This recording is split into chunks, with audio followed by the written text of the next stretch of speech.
US lawmakers have proposed a bill entitled Countering Malign Russian Activities in Africa.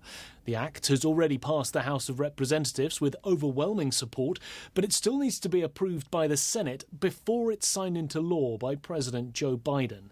If that happens, it could have major implications for countries on the African continent, as well as potentially undermining those countries' relations with the United States.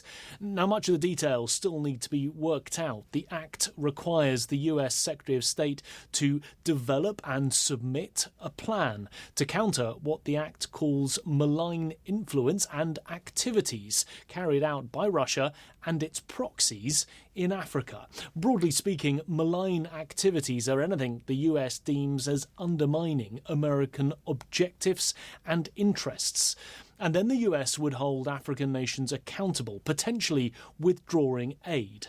The chair of the US House Foreign Relations Committee, Democrat Gregory Meeks, says that the bill stops President Putin being able to pilfer, manipulate and exploit resources in Africa, the type of resources which could help it evade international sanctions. Meeks also says it's about protecting Africans who've been victimized by Putin's mercenaries, namely the Wagner Group, Russian mercenaries who've operated in the CAR, Mali and Mozambique.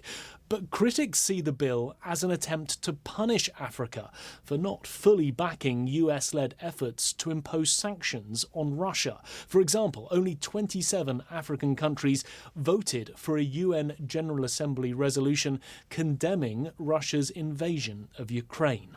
South Africa's ambassador to Russia is also concerned that if the legislation passes in the US, it could prompt the European Union to take similar measures. Nick Harper, SABC News, Washington.